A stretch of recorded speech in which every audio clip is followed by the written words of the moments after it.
Este es El Mundo del Derecho y el Derecho en el Mundo, un programa de análisis, comentarios y discusiones sobre temas de actualidad tratados desde una perspectiva jurídica. Y ahora con ustedes, el doctor Carlos Gabuardi. Bienvenidos a su programa El Mundo del Derecho y el Derecho en el Mundo. Una de las cuestiones que ha caracterizado o que caracteriza los tiempos en que vivimos es el desarrollo de nuevas tecnologías de la información y nuevas tecnologías de la comunicación. Su impacto y su trascendencia en la vida cotidiana ha sido tan importante que incluso se habla de que el desarrollo tan rápido de estas nuevas tecnologías está provocando un cambio de época. Y para conversar sobre este tema, he invitado a una persona, a un jurista de gran relevancia en Argentina. Me refiero al profesor David Mielnik. David es egresado de la licenciatura en Derecho de la Universidad Torcuato Di Tella, allá en Buenos Aires, Argentina, y en esta misma universidad hizo su maestría en Derecho Penal, porque interesantemente la mayor parte de su desarrollo profesional ha estado en esta área, en el área del derecho penal. Él ha sido activo trabajando en la Secretaría de la Corte Federal de Casación en materia penal y también en la Procuraduría de Justicia allá en Argentina.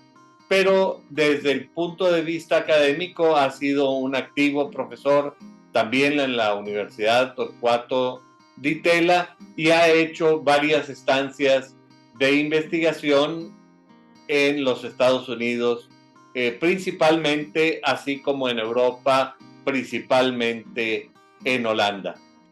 David, muchas gracias por haber aceptado la invitación para compartir conmigo estos micrófonos.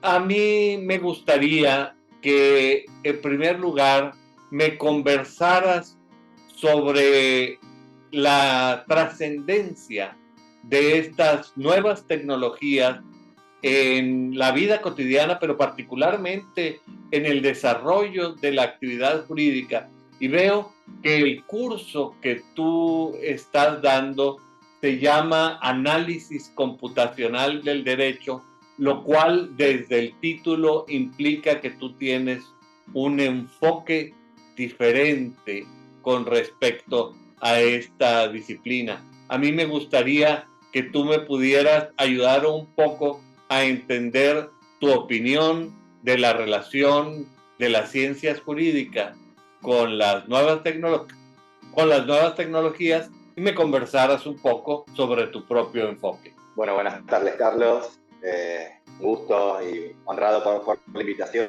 a conversar con vos sobre estos temas que me apasionan. Bueno, a ver, yendo a lo que me comentabas, a la pregunta que me haces, bueno, obviamente desde el año pasado, desde noviembre del año pasado, digamos, todos estamos, ya creo que no hay nadie que no sepa, o casi nadie, que no sepa qué es ChatGPT o que lo haya usado, lo haya probado, haya experimentado con estas nuevas, así como se las suele llamar, inteligencias artificiales generativas, ¿no? A diferencia de otros sistemas, así de inteligencia artificial, llamémoslo por ahora, después si querés podemos conversar un poco más sobre si realmente es inteligencia esto o qué tiene de inteligente. Pero bueno, pongámosle por ahora provisoriamente inteligencia artificial, que es con el nombre que solemos conocer a esta clase de sistemas, a esta clase de algoritmos, y desde noviembre del año pasado, entonces decía, con la aparición de software ChatGPT, todo el mundo está hablando de, bueno, cómo va a transformar la sociedad, qué es lo que puede hacer, qué es lo que no puede hacer, si comete errores, si no los comete, si alucina, dicen algunos, ¿no? Porque provee información errónea. Bueno, todo eso, por supuesto, va a impactar en el derecho, ya está impactando en el derecho, en la manera en que lo estudiamos y lo ejercemos. Pero bueno, un poco lo que también quería comentar con vos es que, decía recién, ¿no? Además de ChatGPT, de ese sistema, digamos, que te permite generar texto, básicamente, hay un montón una gran cantidad de sistemas informáticos, computacionales, de técnicas, de metodologías que vienen de lo que se suele llamar la ciencia de datos, ¿no? Esa disciplina que viene a darnos herramientas, métodos, técnicas para poder lidiar con grandes volúmenes, grandes cantidades de datos que viene apareciendo con el fenómeno sobre todo de Internet, de las nuevas tecnologías de comunicación. Pero bueno, un poco cómo surge esta idea del análisis computacional del derecho. Pero bueno, así como aparecen nuevas tecnologías diferentes, digamos, sobre las cuales el derecho se interesa, ¿no?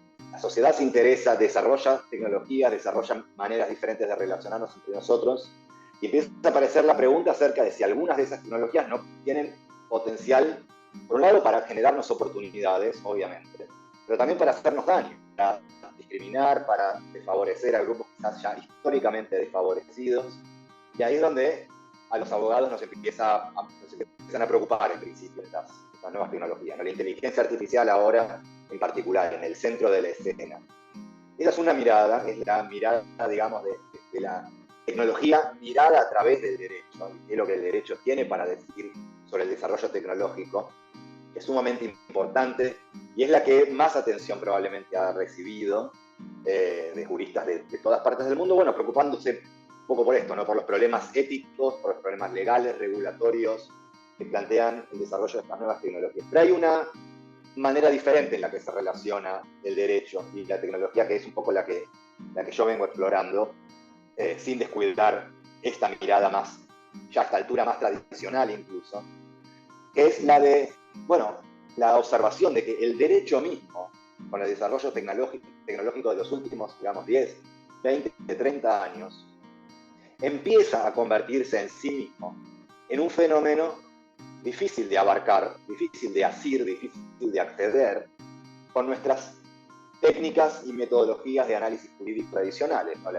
La hermenéutica o incluso la filosofía del derecho, la economía aplicada al estudio del derecho, al fenómeno del movimiento de Law and Economics, Law and Society, los estudios sociológicos del derecho, etc. Todos grandes aportes que le han permitido a lo largo del tiempo al jurista, al derecho, bueno, poder ir superando limitaciones metodológicas que tenían para poder comprender este fenómeno que llamamos derecho, que nos involucra a todos de diferentes maneras, nos interpela de diferentes maneras, pero bueno, un poco entonces es que en los últimos 20 o 30 años el derecho mismo empieza a mostrar características de lo que llamamos, o lo que podríamos describir como un fenómeno de Big Data. Ya hay tal cantidad de normas, tal cantidad de sentencias, tal cantidad de regulaciones, que incluso las metodologías tradicionales, como las que mencionaba recién, empiezan a mostrar algunas limitaciones, sobre todo para acceder a lo que es el derecho en la práctica, ¿no? Podemos tener o podemos construir distintas teorías acerca de cómo debe resolverse un caso penal o civil, cómo lo debería resolver un juez, quiero decir, o cuáles son las instituciones jurídicas que más riqueza generan, o más igualdad, o mejor permitan regular un mercado. Pero tenemos poco para decir en general los juristas sobre qué es lo que pasa con el derecho en la práctica, ¿no? ¿Qué es lo que realmente están decidiendo los tribunales día a día? Algo que se vuelve cada vez más complejo en vista de que, bueno, estos tribunales a los que todo el tiempo hace referencia a los abogados, empiezan a emitir una cantidad de sentencias que ninguna persona en su vida está en condiciones de leer en su totalidad. Y ahí está condensado, está expresado, digamos, una parte, si no total, pero una parte muy significativa de lo que es el fenómeno del derecho, ¿no? Que más allá de lo que puede decir un código de leyes, después tiene tantas interpretaciones como jueces y juezas hay en el sistema judicial.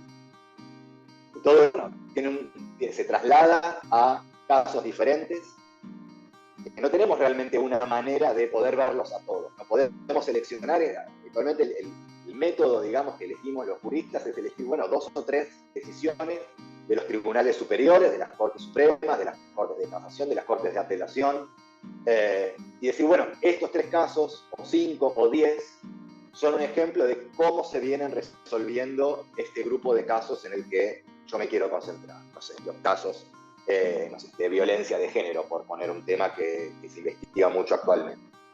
Pero en realidad, si nos ponemos a pensar, digamos, desde el punto de vista científico, son solo 3 casos, o 5, o 10, cuando en realidad los tribunales están pronunciando miles, 10 miles, centenas de miles todos los meses.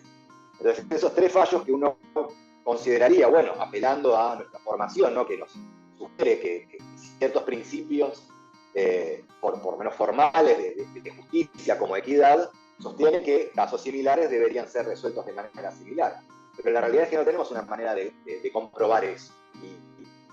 En contra digamos, de esa pretensión o de esa visión a priori, nos encontramos muchas veces que doctrinas que no nos imaginábamos que iban a ser aplicables a un caso diferente terminan siendo aplicables, o doctrinas que nacieron para ser aplicadas en ciertos casos son deformadas. Y este es un fenómeno en expansión, porque así como eso estará sucediendo, particularmente pienso ahorita en Buenos Aires, estará sucediendo en las cortes de los diversos distritos judiciales argentinos, pero lo mismo ocurre en Brasil, en México, en Chile, en Holanda y en todo el mundo. Es decir, la cantidad de información que se está produciendo por la facilidad de estas tecnologías es francamente inmensa. Y no solamente yo diría inmensa, con las herramientas actuales parecería también inmanejable. Ese es un poco el punto de partida, digamos, lo que a mí me genera la inquietud de buscar nuevas herramientas y generar nuevas herramientas, precisamente para poder lidiar con un volumen de información que, como vos decís, Carlos, no solamente es inmenso, sino que empieza a ser inmanejable.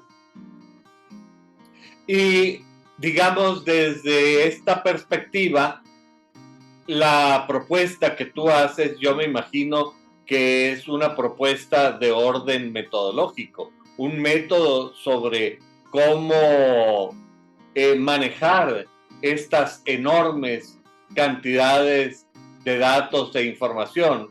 Lo que tú, tomando prestado el nombre de las ciencias computacionales, llamas Big Data.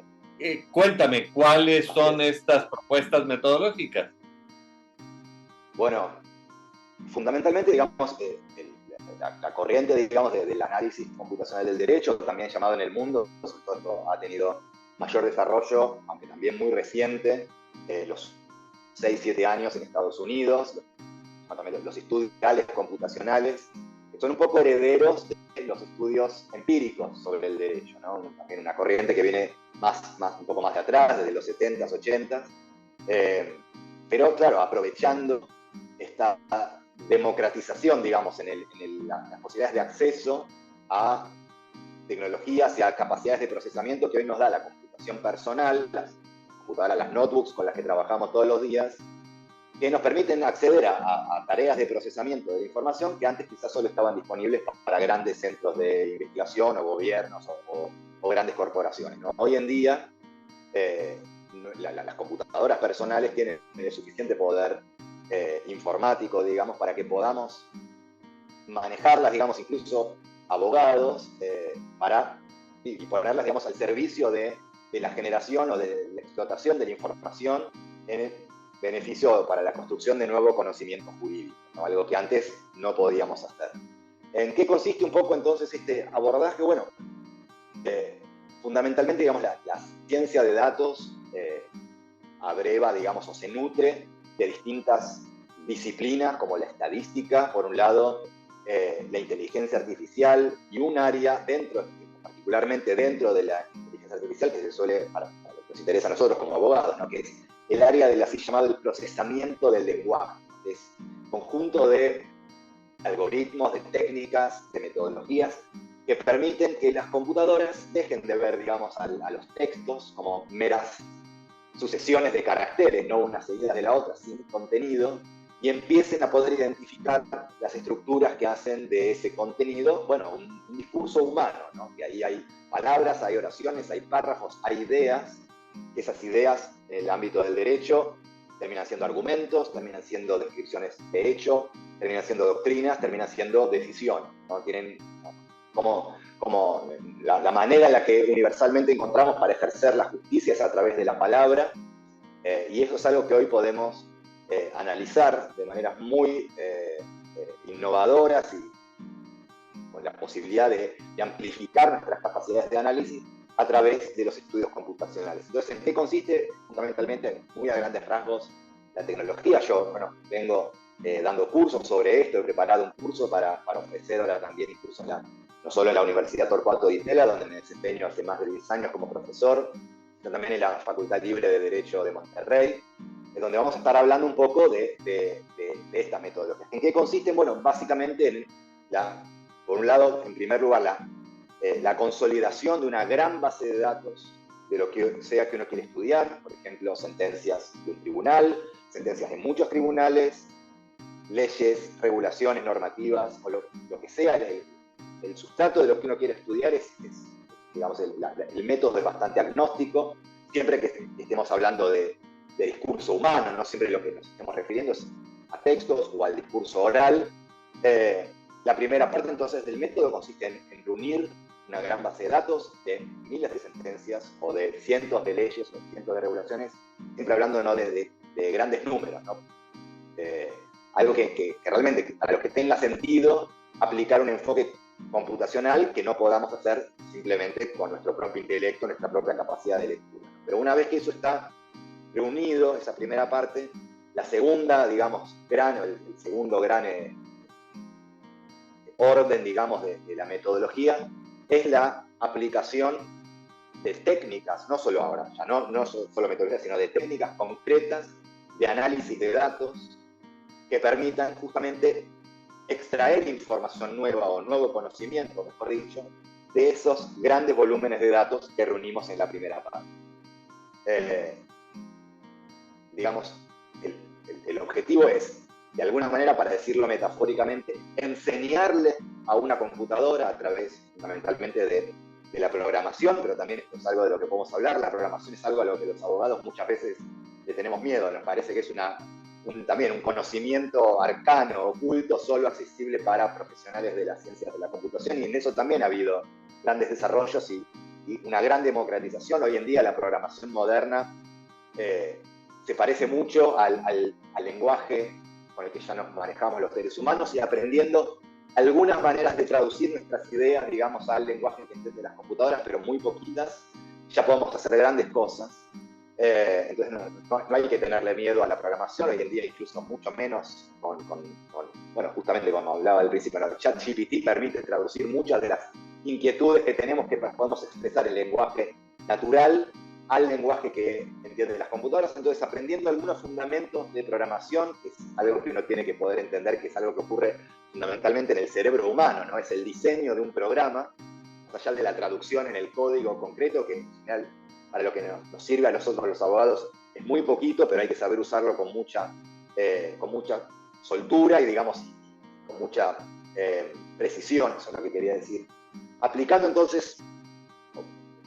estas herramientas de programación, uno puede, por eso decía metafóricamente, aunque sea, enseñarle a la computadora a hacer una lectura jurídica similar, insisto con que similar, de ninguna manera en función de reemplazar al jurista, pero sí similar a la lectura que nosotros hacemos cuando estudiamos una variedad de casos, y pedirles de alguna manera que de todos esos casos empiece a identificar patrones, tendencias, cosas que solo empiezan a verse, solo pueden verse cuando se analizan justamente grandes volúmenes de información todas a la vez, ¿no? Nosotros podemos sacar una observación o podemos derivar conclusiones de la lectura, por ejemplo, de un fallo de 2 o 3 o 5 o 10 quizás.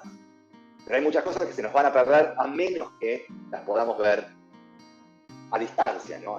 Desde este enfoque computacional, es decir, estudiando miles, 10.000, cientos de miles de sentencias, por ejemplo, a la vez, ¿no? Entonces, la segunda parte de la metodología es la programación de un pequeño programa, un pequeño algoritmo que realice una tarea particular, una tarea con valor jurídico en particular, que la computadora, bueno, que tiene esta posibilidad, ¿no? de no cansarse y de, si bien no puede razonar por nosotros somos los que vamos a tener que diseñar e interpretar el resultado de ese algoritmo. Pero la computadora tiene un músculo incansable que le permite esto, analizar muchísimos textos, proveernos de un resultado que nosotros, con nuestros conocimientos jurídicos, podemos interpretar y presentar, ya sea en formato de texto o también utilizando gráficos como los que se suelen utilizar para sintetizar información. Cuéntame, David, veo que en varias ocasiones has estado usando el término algoritmo, tratar de encontrar el algoritmo, sí. Tratar de que la computadora desarrolle un nuevo algoritmo. Y el término algoritmo también se empieza a oír más cada día. No solamente este término salió de los expertos en ingeniería y en sistemas, pero hoy en día ha dado un salto, casi como si fuera un virus que cruza de una sí, es una buena metáfora. Sí. Pero ha dado un salto hacia el común de los mortales y hoy hasta los abogados hablan de algoritmo. Pero yo me pregunto si sabremos qué es el algoritmo. ¿Qué es un algoritmo? Ok.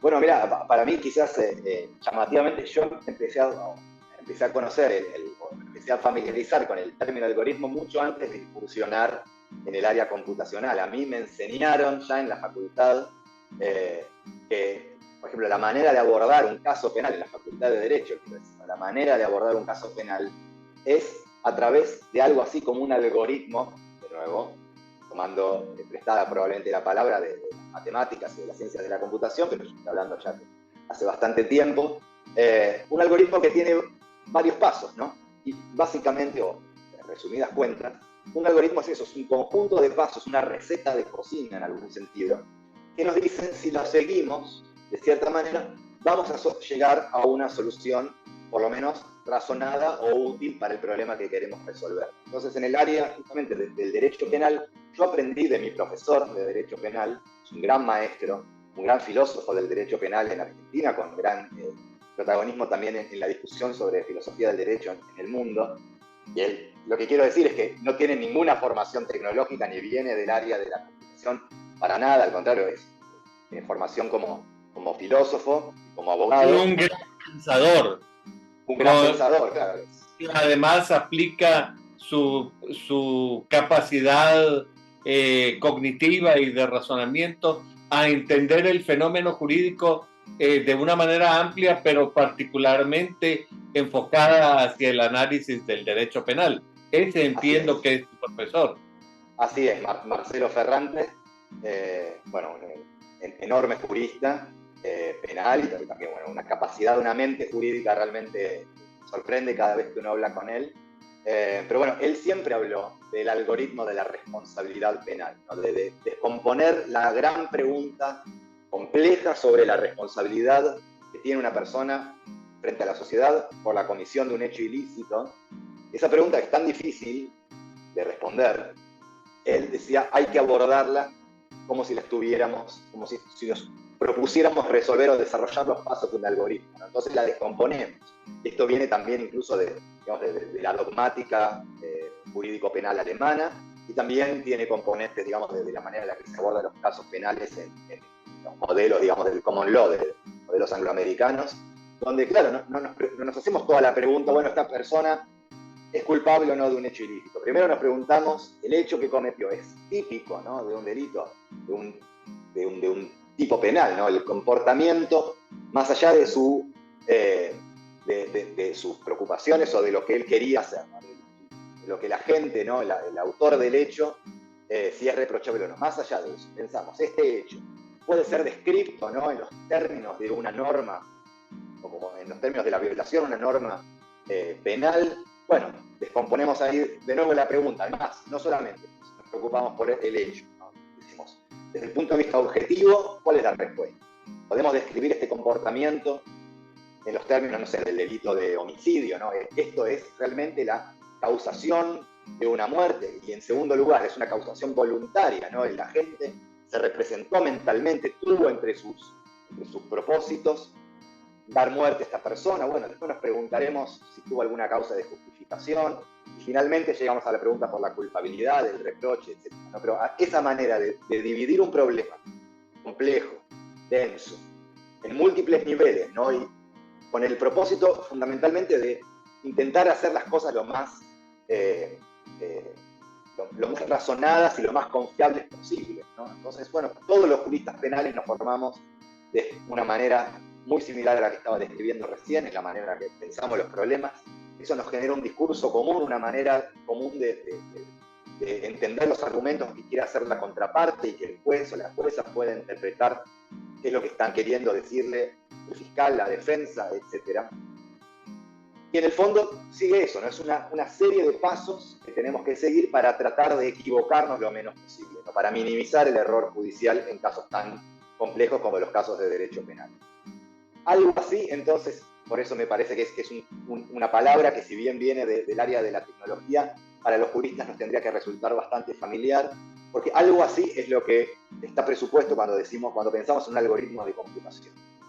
Entiendo entonces que un algoritmo viene siendo algo así como una hoja de ruta o un diagrama de flujo que te permite visualizar cuáles son las posibilidades y cuáles son las alternativas de ruta, justamente en caso de que suceda una opción o en caso de que suceda otra opción. Y yo me imagino que esto ocurre bestialmente cuando estamos conversando a través de Zoom y hay algoritmos, hojas de ruta que están haciendo una inmensa cantidad de operaciones y decidiendo si se van para un lado o si se van para otro, y esto nos permite tener una comunicación. El tipo de algoritmos que tú propones, me imagino, y tú corrígeme si estoy equivocado, de alguna manera mimetizar, de alguna manera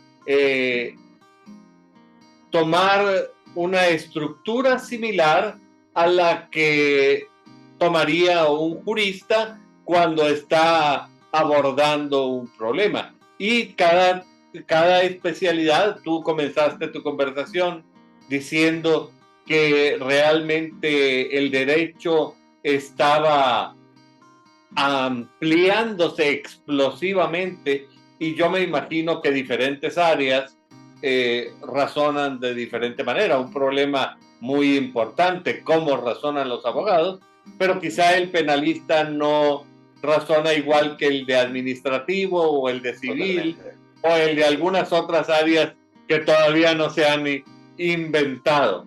Esto me parece muy interesante porque de alguna manera lo que tú estás diciendo es que el algoritmo, por lo menos lo que yo estoy entendiendo, es que el algoritmo o la hoja de ruta estará en un momento replicando lo que hace la inteligencia humana. Y de aquí entiendo yo tres cuestiones. En primer lugar, ¿qué es inteligencia?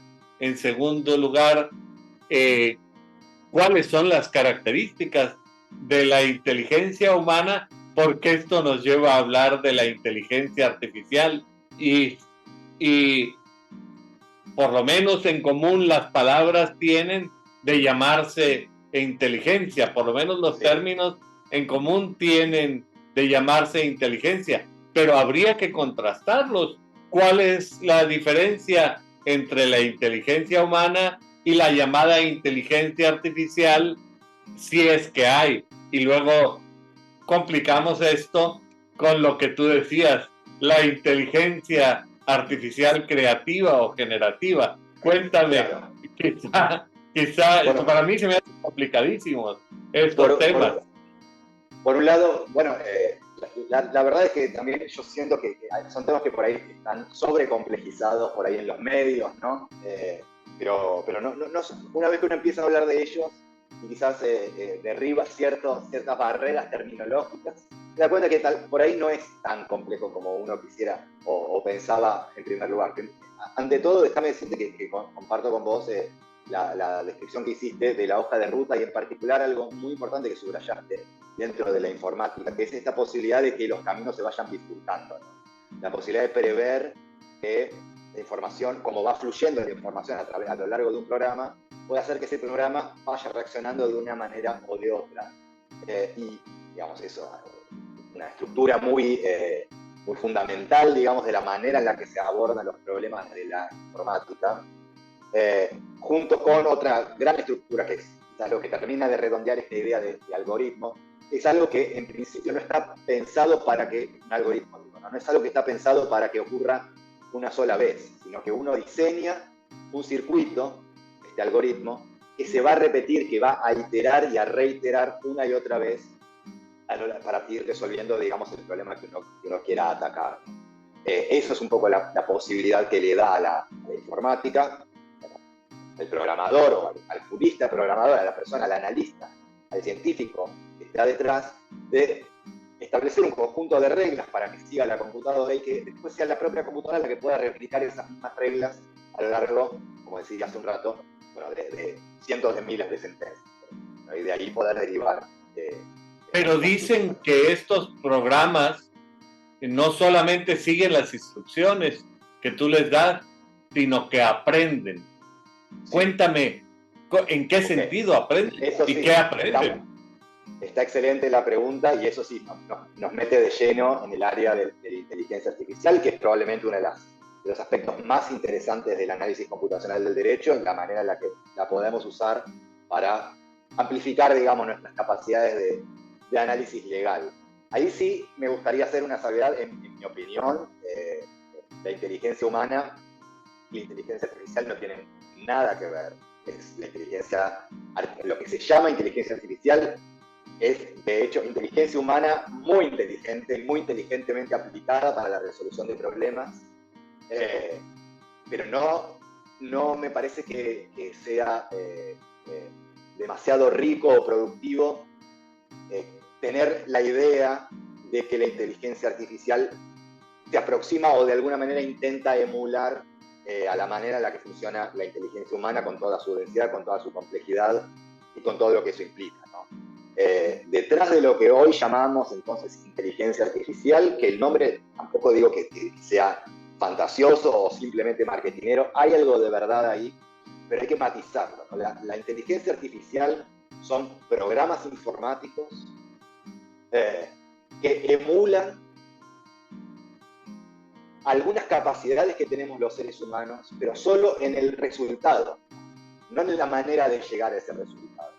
¿Qué quiero decir con esto? Que cuando nosotros, no sé, ahora estamos teniendo esta conversación, bueno, apelamos a nuestros conocimientos previos, tenemos nuestras ideas, nuestras impresiones, tenemos en cuenta lo que vamos diciendo y vamos tratando de generar realmente en nuestro cerebro. Yo no soy neurocientífico, no sé exactamente, por supuesto, de lo que ocurre, pero vamos interactuando de una manera que, bueno, vamos razonando qué es lo que queremos decir.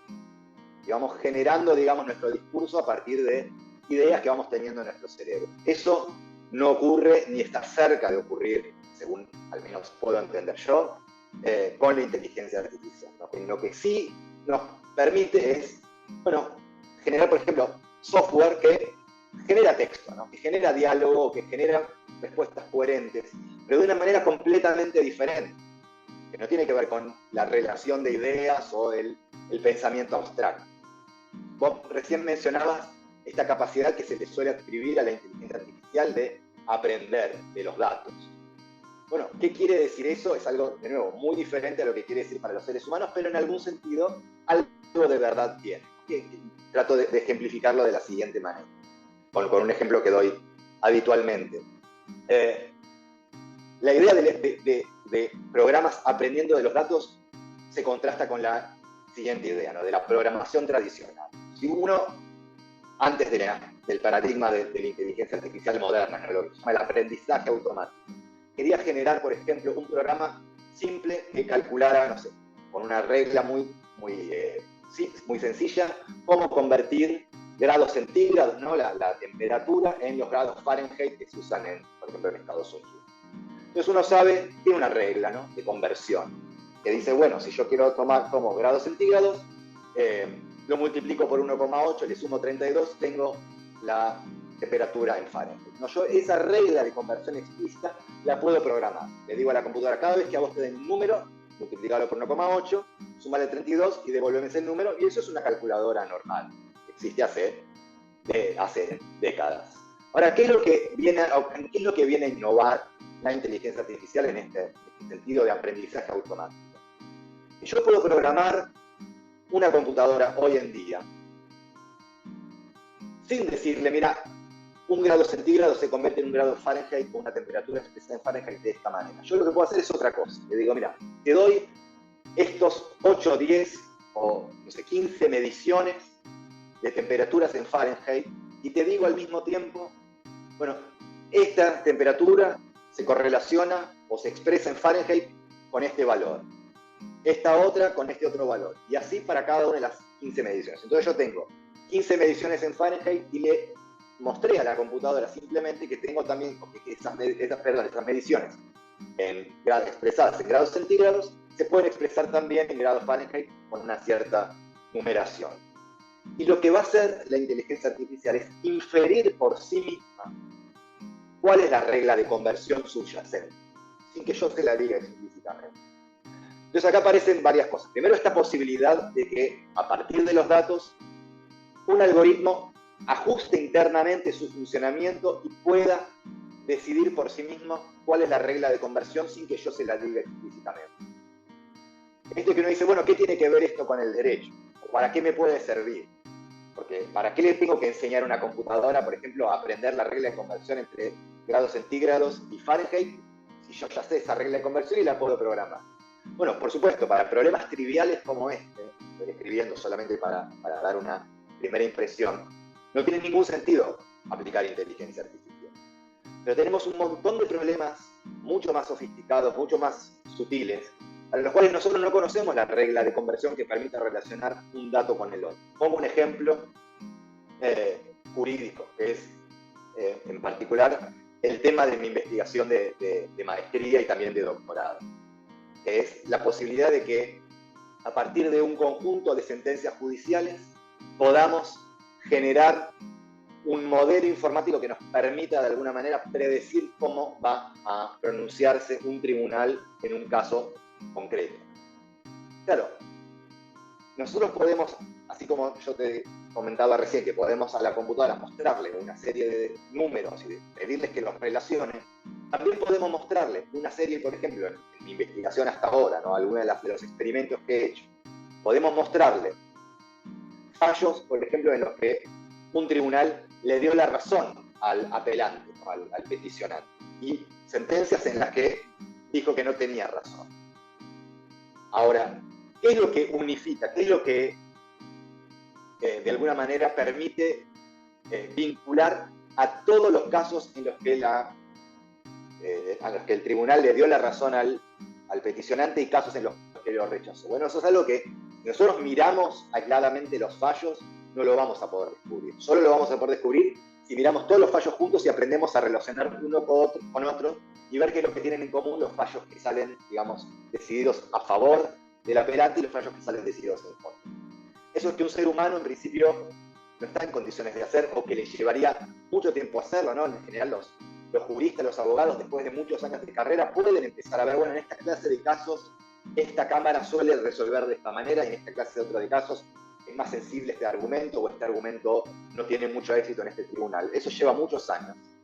Pero una computadora, aplicando algoritmos de inteligencia artificial, es capaz justamente de identificar en pocos minutos, incluso segundos, qué es lo que tienen en común todos esos fallos con la que como decimos, la entrenamos, y mostrarnos o devolvernos directamente, bueno, cuál es el patrón común, cuál es la definición de un fallo ganador, por ejemplo, de un caso ganador en una instancia de apelación.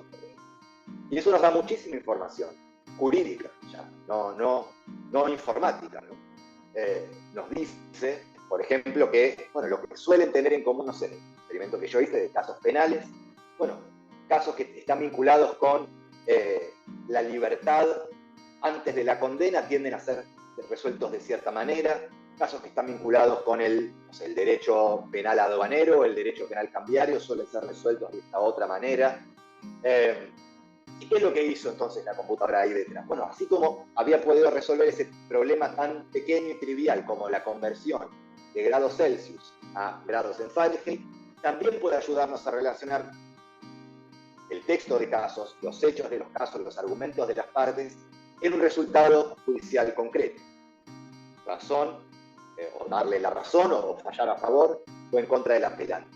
Y descubrir entonces un patrón que ya no es lo multiplico por 1,8 y le sumo 32 y tengo mi respuesta. Es algo mucho más complejo, algo mucho más matizado, pero que en el fondo tiene la misma estructura, ¿no? Hay algo, hay un patrón común, esto que muchas veces aparece en los medios, en la discusión, no solo en los medios, digo, en la conversación aparece como el modelo de inteligencia artificial. ¿Qué es un modelo?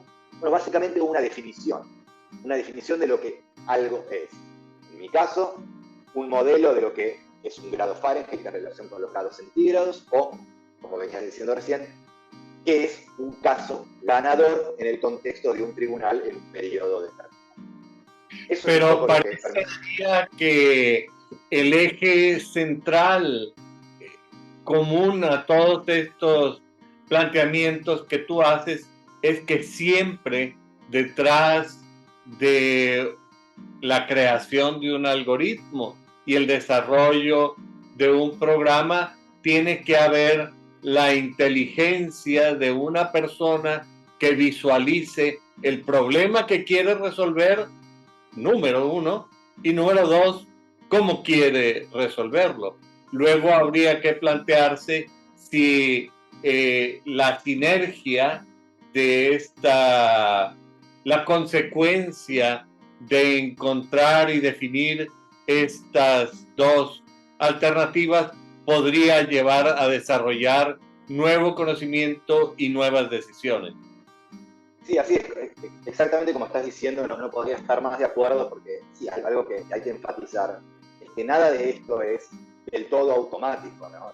Siempre necesitamos, como decías, no solamente un ser humano, sino un ser humano, en este caso, para resolver problemas jurídicos, necesitamos un ser humano, una persona formada en derecho, que pueda visualizar el problema jurídico que tiene enfrente, por ejemplo, entender cómo está resolviendo un tribunal una cierta clase de casos, poder después traducir esa interrogante jurídica en un programa informático. Entonces se combinan las habilidades legales con las habilidades técnicas computacionales, y después de ese proceso la computadora, el algoritmo, va a arrojar un resultado que, de nuevo, si uno no es un jurista entrenado y suficientemente conocedor de la materia que le está haciendo procesar a la computadora, no va a entender nada de esos resultados, porque la computadora arroja una serie de coeficientes, de valores, de factores, que uno tiene que poder interpretarlos en el contexto de la pregunta que le hizo, que le trasladó al algoritmo, que programó, digamos, finalmente, y ponerlo en el contexto de qué quiere decir eso para el derecho, ¿no? Uno obtiene listas de palabras o listas de conjuntos de argumentos, etc. Y bueno, uno le da el sentido y el contexto que puede a partir del conocimiento previo que tiene. Después, un paso más completo, digamos, lo que sería la metodología, que nada de lo que es la investigación científica está completa si uno la hace solamente para uno mismo, ¿no? Después falta la parte de poder comunicar esas mismas ideas, que también es todo un desafío, porque implica poder contarles un poco, como estamos haciendo ahora, a abogados y abogadas, a estudiantes de derecho, que por ahí no tienen un conocimiento técnico, informático, tan desarrollado, y bueno, poder transmitirle esas ideas y poder contarle qué es lo que salió y hacerlo en términos que los abogados podamos entender, y cómo ese procesamiento, ese experimento nos permite generar, digamos, nuevo conocimiento jurídico. Eso también es un gran desafío, ¿no? La última etapa, la comunicación de los resultados y la puesta en discusión frente al resto de la comunidad jurídico-científica. Pero a mí me parece que muchos de los temores que surgen a partir de un planteamiento como ahora los vamos a acercar y les vamos a poner a competir con la inteligencia artificial, muchos de estos temores se ven aumentados porque se suelta la loca de la casa, la imaginación. Y entonces empieza uno a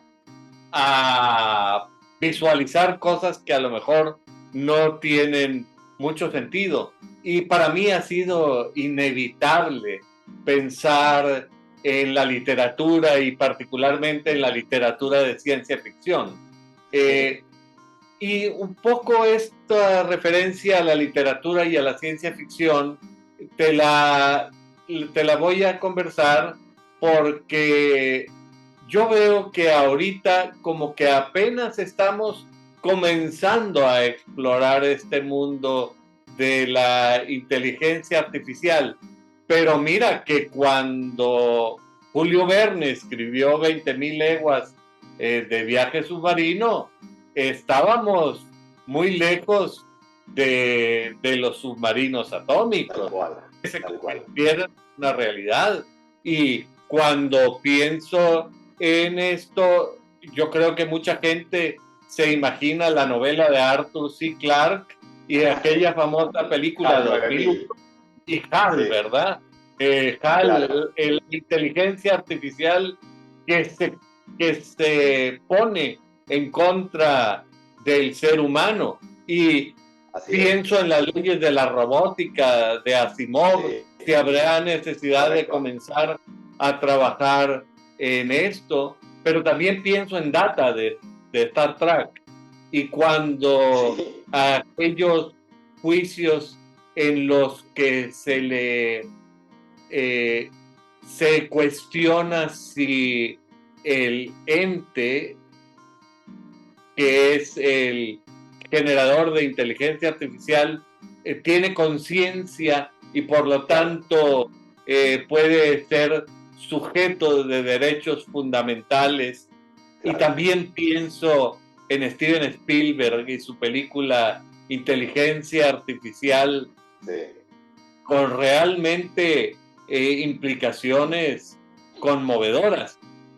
Con todas estas cosas que veo que también han pasado por tu mente, según la manera de cómo veo que reaccionas, platícame, ¿estamos verdaderamente en un principio y a dónde crees que podemos llegar con todo esto de la inteligencia artificial y al derecho? Se habla de que una inteligencia artificial aprobó un examen de la barra, que ya hay programas de inteligencia artificial que están ganando juicios y arbitrajes y que están dando asesoría. Pues hombre, esto es también producto de la literatura y de la ciencia ficción, o verdaderamente hay riesgo. Tal cual. Bueno, es súper interesante lo que decís, Carlos. Además, a mí me encanta en particular la literatura de ciencia ficción, soy un ávido lector, pero también digo, es muy interesante lo que decís porque me parece también una razón adicional o quizás para muchas personas la primera razón para formarse en derecho y tecnología, en derecho e inteligencia artificial y empezar a tener una comprensión, digamos, de primera mano de cómo funcionan los algoritmos de inteligencia artificial y poder aplicarlos, ¿no?, a cosas que los abogados conocemos, que son problemas jurídicos, nos sirve, entre otras cosas, no solamente, como decía entonces al principio, para poder estudiar el derecho desde una perspectiva novedosa, diferente, que viene no a reemplazar, sino a complementar todo lo que ya sabemos y las metodologías que venimos elaborando a lo largo de siglos, como humanidad, quiero decir, ¿no?, para estudiar el derecho, pero también aprender sobre inteligencia artificial, programar un algoritmo de inteligencia artificial, entender cómo funcionan los engranajes por dentro, nos sirve para despejar también muchos mitos y muchos preconceptos que podemos tener cuando se utilizan nombres que inevitablemente hacen volar la imaginación, como decías, como la propia expresión de inteligencia artificial, ¿no?, una inteligencia no humana. Y realmente estamos lo que hoy es la inteligencia artificial todavía está muy lejos de ser un émulo de la inteligencia humana. no digo que no pueda ocurrir, pero no es con lo que estamos lidiando hoy, que no quiere decir, por supuesto, por otro lado tampoco, que lo que estemos viendo hoy con GPT, con estos algoritmos que empiezan a superar exámenes tradicionalmente reservados para abogados y abogados que han estudiado mucho además, que eso no sea un peligro cierto, ¿no? Ahí hay algo, ¿no? Es lo que quiero decir, que la inteligencia artificial no tiene, parece que volverse tan sofisticada como para emular realmente los procesos cognitivos humanos para poder llegar a resultados similares a los que ya puede llegar un ser humano. Y eso obviamente nos tiene que llevar a hacernos muchas preguntas. La primera que yo me haría es si cuando GPT, por ejemplo, supera un examen de abogacía, si eso dice algo, por supuesto dice mucho sobre el estado de la inteligencia artificial, pero quizás también dice algo sobre el estado de la manera en la que nosotros evaluamos a los futuros abogados, ¿no? También. Quizás no sea la mejor manera de hacerlo, ¿no? Y hay autores y gente que está pensando mucho en este tema en particular, que lo que dice es que, claro, las habilidades cognitivas, las habilidades jurídicas, exámenes como el examen del Bar Exam unificado en los Estados Unidos y los exámenes de licenciatura en distintos países, tratan de evaluar si uno los traslada a la manera en la que funciona la inteligencia artificial, no tiene mucho sentido como evaluación de desempeño, ¿no? Porque uno lo que quiere hacer cuando evalúa, no sé, Alicia le vende a Pedro un libro y después se arrepiente y se lo vende a David. Bueno, cuando uno evalúa las respuestas de un estudiante de abogacía, en este caso, no quiere que le diga la respuesta a ese caso, quiere tratar de entender si es capaz de identificar las reglas jurídicas y los problemas subyacentes a ese problema y si va a ser capaz de aplicarlos a casos de la vida real. Bueno, lo que tiene los programas modernos, que no dejan de ser eso, programas como GPT, es eso, están entrenados con un volumen de información impresionante, inabarcable para un intelecto humano. Y definitivamente encuentran patrones y relaciones entre los términos y pueden operar con conceptos sumamente matizados, sofisticados y complejos. Pero eso no quiere decir de ninguna manera que entiendan realmente qué es lo que están diciendo o que comprendan cuáles son las reglas y los problemas jurídicos subyacentes al problema que tienen por delante. Entonces, que llegan a una respuesta correcta, nadie lo va a negar, cada vez es más impresionante y más preciso el modo en el que GPT puede dar respuestas correctas, pero eso no quiere decir que haya una comprensión, una cognición o conciencia, mucho menos, de cuál es el problema que están realmente resolviendo esos algoritmos, ¿no? Desde el punto de vista del algoritmo mismo. El algoritmo puede dar una respuesta correcta sin saber, ni siquiera tendría si es correcta o no, ni siquiera lo que está haciendo. Se limita simplemente a dar la respuesta que estadísticamente es la respuesta más apropiada para esa pregunta que le hice. Eso, digo, no se parece en nada a la manera en la que pensamos los seres humanos, porque realmente tratamos de buscar la respuesta correcta, tratamos de razonar la respuesta correcta y no solamente decir qué es lo que probablemente nos parezca que es la solución correcta sobre la base de toda la información que conocemos.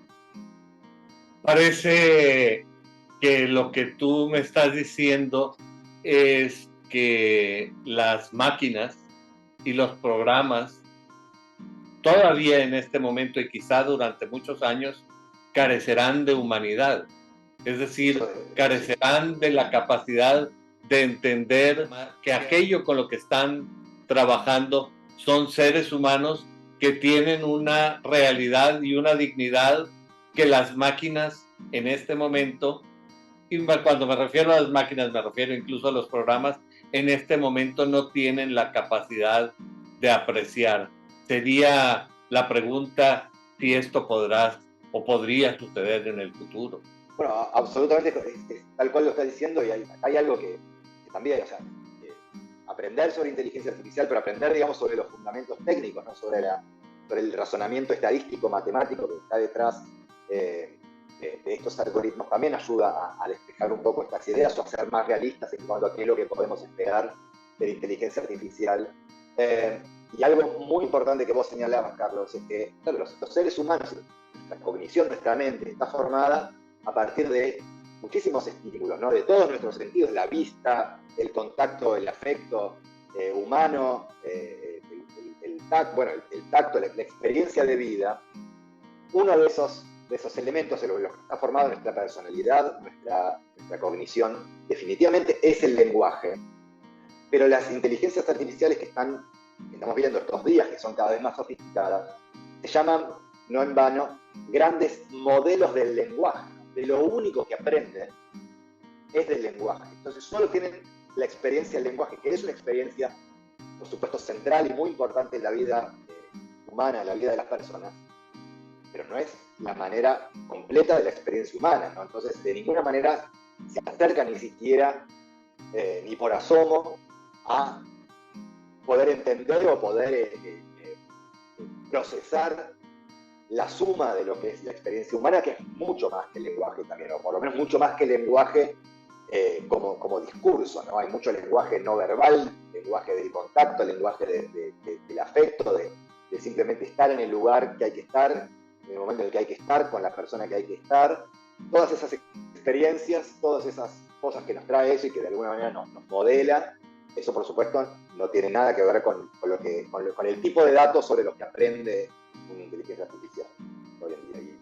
Y de momento no está, hasta donde yo sé, ni siquiera en exploración la posibilidad de que puedan llegar a hacer eso. Sí que puedan aprender, por supuesto, ya lo están haciendo, del relato, ¿no?, que hacemos los seres humanos de nuestras experiencias no textuales. Eso sí, pero solamente un relato. Es decir, el aprendizaje de los programas computacionales hay que ubicarlos en el contexto concreto que tú has estado mencionando. No se trata de un aprendizaje en el sentido humano, ni por lo menos en este momento y en el futuro próximo, no hay esa capacidad de edificación que existe en el aprendizaje humano, aunque supongo que todos estos herramientas generativas de inteligencia artificial generativa imponen nuevos retos, tanto para el uso del lenguaje, pero por ejemplo hay algunas que imitan imágenes, que imitan la voz. Esto viene a crear problemas de suplantación de identidades, con nuevas versiones de la suplantación de identidades, que hay programas de inteligencia artificial que son capaces de engañar a los sistemas de control de los bancos, etcétera. ¿Cuáles son los grandes retos que tú ves entonces en este momento y en las circunstancias que actualmente enfrentamos? Bueno, así como decías, Carlos, es impresionante. Yo justamente el otro día estaba escuchando una persona, un cantante y compositor argentino, se llama Luis Alberto Spinetta, falleció hace algunos años, pero es muy importante la cultura argentina y su música, y el aporte que hizo a la música nacional, y lo escuché cantando un tema de Queen, ¿no? Killer Queen, un tema que jamás en su vida cantó ni existe ninguna grabación, y uno lo escucha y realmente es sorprendente y es apabullante. Uno dice, bueno, si pudieron hacer que Spinetta cantara Queen, por supuesto lo pueden poner a David Mielnik confesando un delito o diciendo las peores barbaridades del mundo y con un realismo impresionante. No quiero decir, no, si una voz tan característica y tan conocida como la de Spinetta es indistinguible cuando se pone a cantar una canción que nunca cantó, bueno, ¿qué otras cosas se pueden hacer? Y lo mismo podemos decir respecto del video, de las imágenes. ¿Y a qué nos lleva todo eso? Bueno, es una pregunta un poco inquietante y urgente, porque definitivamente, sobre todo para los juristas, nos vamos a empezar a lidiar y a enfrentar cada vez más con problemas como los que vos mencionabas, ¿no? De suplantación de identidad. El derecho probatorio va a tener que sufrir unos cambios espectaculares para poder seguir funcionando como hasta ahora, porque realmente las inferencias probatorias, ¿no?, que nosotros hacemos todos los días cuando presentamos o evaluamos un caso, ¿no? De la caligrafía o las imágenes lo que llamamos una prueba indubitable, todo eso tan sólido se empieza a desvanecer un poco en el aire, ¿no? Retomando una metáfora que no tenía nada que ver con la tecnología, pero empieza a pasar un poco eso. El desafío de las fake news, ¿no? De información falsa, que uno repite. Hace unas semanas apareció una supuesta foto del Papa Francisco vistiendo una campera rapera, y bueno, las primeras noticias que a mí me llegaban es: el Papa Francisco fue visto con una campera así. Bueno, recién a los 2-3 días empezó a decir era todo falso, una inteligencia artificial. No es una campera, perdóname. Perdón, un abrigo. Okay. Como un saco, pero abrigado, ¿no? Así contra el frío y la lluvia, así un saco de sport. ¿Cómo es? Jacket, ¿no? En inglés, pero no sé cómo le dicen en México. Sí, una chaqueta. Una chaqueta, esa es lo que no me salía, una chaqueta. Entonces el Papa tenía una chaqueta, no sé si lo pudiste ver, pero una chaqueta deportiva de Adidas, toda blanca, parecía que iba a un concierto de rock, parece, prácticamente. Y fue muy llamativo, pero a mí lo que más me llamó la atención fue el tiempo que se tardaron los medios en verificar que era falsa esa imagen, ¿no? Empezaron a llegar las noticias de que una inteligencia artificial había logrado hacer una imagen tan realista.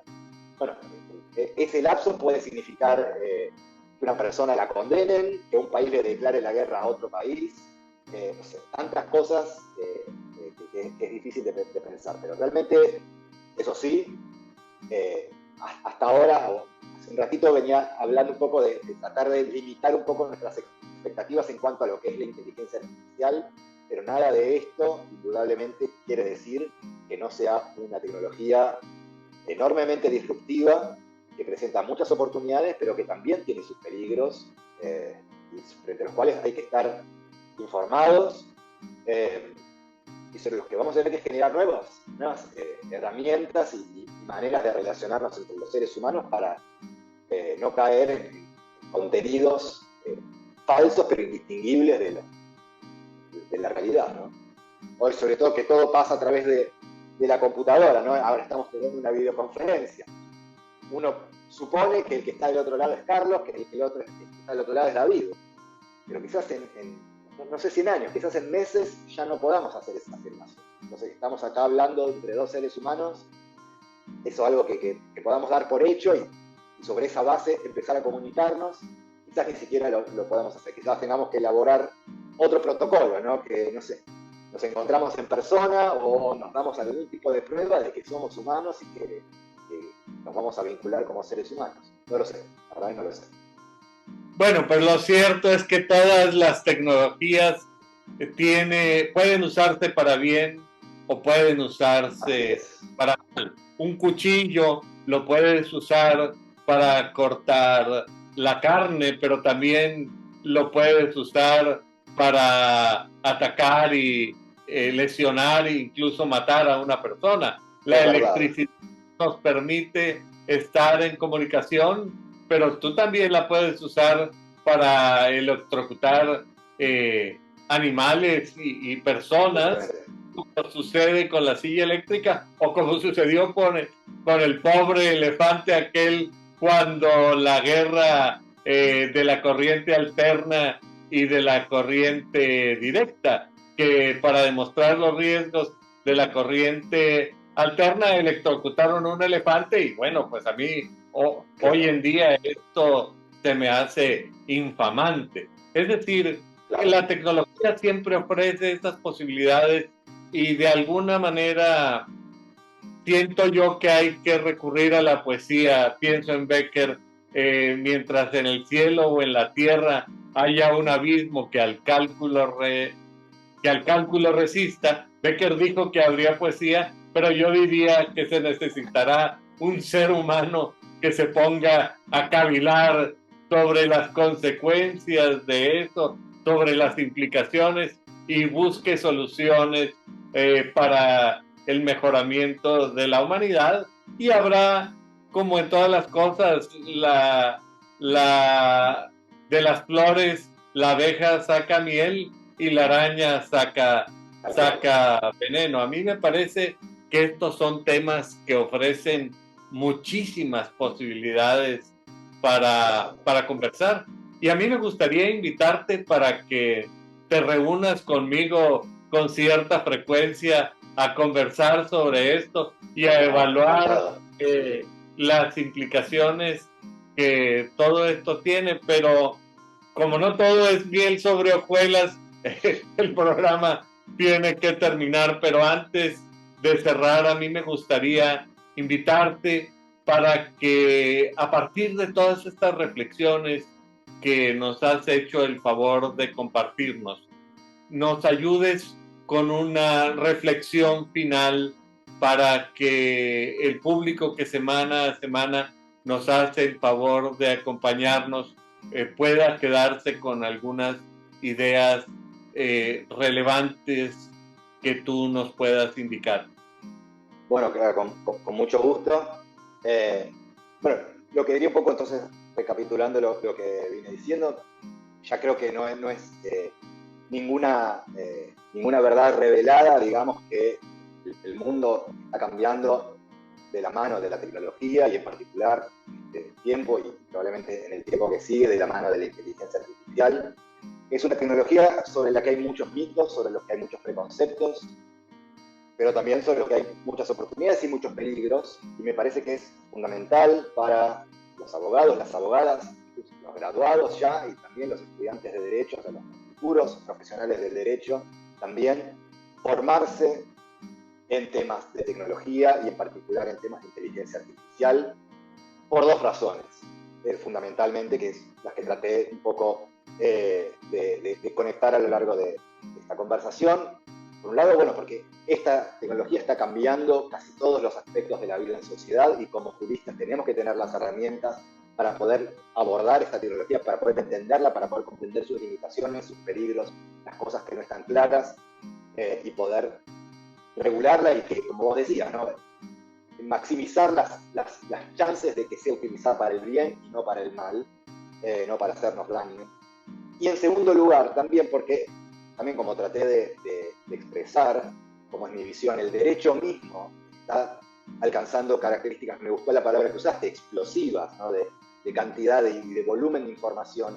Y para poder acercarnos a ese fenómeno que es nuestra pasión, ¿no? Lo que nos interesa, que es poder comprender el derecho, las reglas que nos gobiernan como sociedad,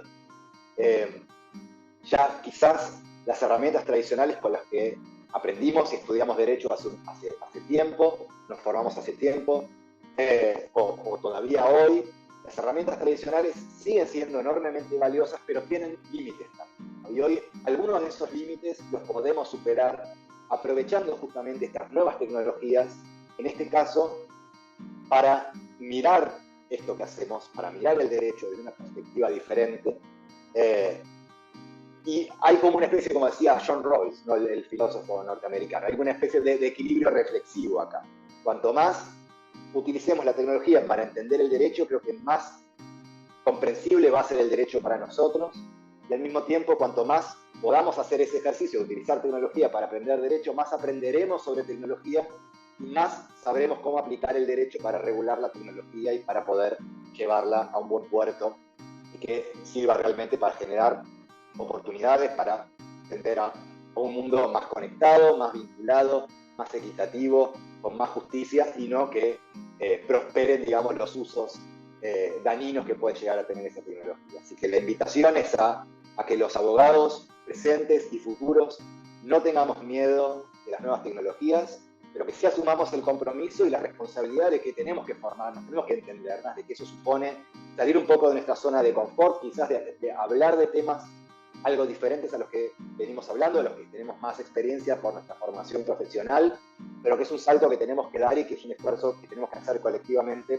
para seguir construyendo, digamos, la abogacía del siglo XXI, ¿no? Y estar a la altura de los desafíos que vienen.